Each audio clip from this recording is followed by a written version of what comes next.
All right, so let's talk about Avatar 2 Way of Water right now. I'm watching Avatar 1 in the home theater with the glasses. So listen, I can't really talk about the visuals because I'm certain that the IMAX theater that I've been to, which is in Danbury, Connecticut. I don't know how many people from Connecticut are in the chat. If anybody's in Danbury, Connecticut, or if you can pull up the stats on what kind of technology that they're using in their IMAX theater. I think it's dual xenon. I think they're using dual xenon in the Danbury, Connecticut, which is only capable of 3D 2K.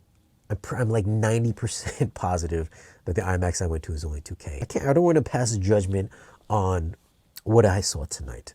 I'm gonna go Sunday to, I guess, an official real IMAX. I've not been to it, but people have told me that the IMAX at Lincoln Square 13 is an official IMAX.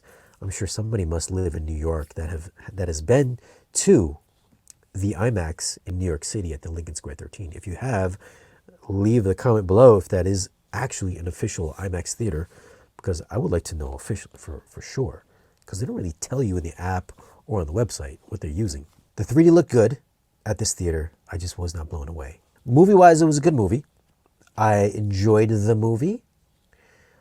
Story-wise, it is as simple as the original movie is simple. I felt like the first movie had a more grandiose, epic scale to it than part 2 did. I only say that because I felt like the stakes were bigger on the first movie, because in the first movie they're saving like an entire race of the Na'vi in the forest. So they were looking for unobtainium. They're destroying their entire family tree, and AWA was being destroyed. So it was like Jake and Neytiri had to like save the entire tribe of Na'vi people, aliens.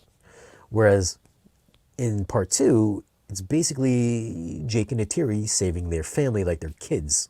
So it was a bit more intimate in that sense, even though the scale on both visually, both gigantic worlds, both have that big cinematic feel, big blockbuster action extravaganza. But the first one for me just felt like a bigger movie. That being said, part 2 definitely had a more emotional feel to it. So if you are somebody that has a family, if you're a mother or father, if you're a parent, and you have some children, there are definitely some more emotional beats in part 2 that might resonate with you a little bit more. Like, I don't think I felt choked up at all on the original Avatar. I don't think so. I felt more emotion in part 2 than I did with part 1. So I mean, it's got that going for it as well.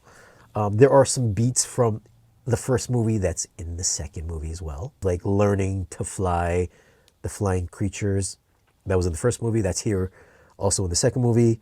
It's kind of like the first movie kind of focused on, Jake and Neytiri's love in that movie. It's like Jake and Neytiri kind of like they just weren't in it as much as they were in the first movie. Like the kids were more of a central focus, I think, in this one. I would say the children and Jake kind of shared the same amount of screen time. Neytiri definitely was on the back burner for the entire duration of the movie. But when she was on screen, she definitely chewed up the time that she was on screen. Like, I wanted to see more Neytiri, but she had definitely the most emotional weight in this film. There's a little bit of cheesiness in this movie that kind of bothered me a little bit. I'm not going to say what it is, just like one aspect of this movie. I was just like, yo, why are you doing this? I don't want to spoil it, but listen, if you saw the movie, you might know what I'm talking about. They could have shaved off maybe about 15 minutes of the movie, because everybody knows that James Cameron likes the water stuff, likes everything with water. The Abyss, Titanic, Avatar: The Way of Water. The water visuals are fantastic, but there's a couple scenes where it's like, they're swimming with the whales or they're swimming with fish, and he wants to take you on this nice little scenic tour of what's going on underwater, where it's like, 3-4 minutes of just like almost like you're seeing Planet Earth, the Planet Earth 4K Blu-ray, or the BBC special, where it's like you're just seeing some nice scenery, but now you're seeing it on Pandora with the sea creatures underwater, and the children are swimming with sea creatures. There's a couple of those scenes in it which carry on a little bit, one too many times, which I think they could have probably just cut out. Like, you didn't really need to see the children with the fish. Like, I know why it's there. Like, visually, I'm sure it's a technical masterpiece to see that. It's like, there are some times in this movie where I'm just like, oh man, they shot this like on the beach, and they just CG'd the creatures or the Na'vi in there. But then you stop to think, and you're just like, oh, I don't think this water is even real. I'm pretty sure all this water is fake. So there's some certain times when you're watching it, you're just like, oh man, shit, this is so real, because the bubbles that surface on the water, they float away, and it's like when they're walking and the bubbles move around their ankles, and the ripples and everything. So real, you think it's real. But like I said, there are certain scenes that they could have cut out. Let's talk about audio really quick. The IMAX has their own IMAX sound system. It's not an ATMOS, so I might have to go to Dolby Cinema tomorrow just to hear the ATMOS in it. But for the audio in this particular IMAX theater, there's some scenes where it's raining. So I got some pretty good sound effects with the rain. No overhead speakers, unfortunately.